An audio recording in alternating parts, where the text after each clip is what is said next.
Sunday মানেই দেরি করে ওঠা, তবে সকালটা শুরু করেছিলাম একদম হেলদি ওয়েতে। ব্রেকফাস্ট করতে করতে হঠাৎ দেখি প্রচণ্ড ঘন কালো মেঘ। তাই আর নিজেকে আটকাতে না পেরে সোজা চলে গেলাম ছাদে। আর বেশ খানিকক্ষণ গায়ে মেঘ আর বৃষ্টি মেখে নিচে নেমে করে নিয়েছিলাম স্নান। আজকের লাঞ্চের মেনুতে ছিল মুড়ি ঘন্ট। লাঞ্চটা এতটাই এক্সাইটমেন্টের ছিল যে ভিডিও নিতেই ভুলে গেছি। তারপর সানডে দুপুরের একটা লম্বা ভাত ঘুম। যখন ঘুম ভাঙলো ঘড়িতে বাজে সন্ধে 6টা। বেশ খানিকক্ষণ চা আর আড্ডার মাঝে হঠাৎ প্রচণ্ড ধোসা খাবার ক্রেভিং হলো। মামনিকে বললাম চলো। 4 জনে রেডি হয়ে বেরিয়ে পড়লাম। আর নিউ মার্কেটে গিয়ে অর্ডার করেছিলাম 4টে ধোসা।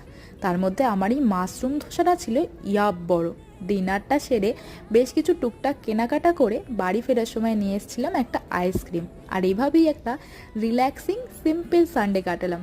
যদি ভিডিওটা ভালো লাগে একটা সাবস্ক্রাইব করে দিও। দেখা হচ্ছে কাল নতুন ভিডিওতে।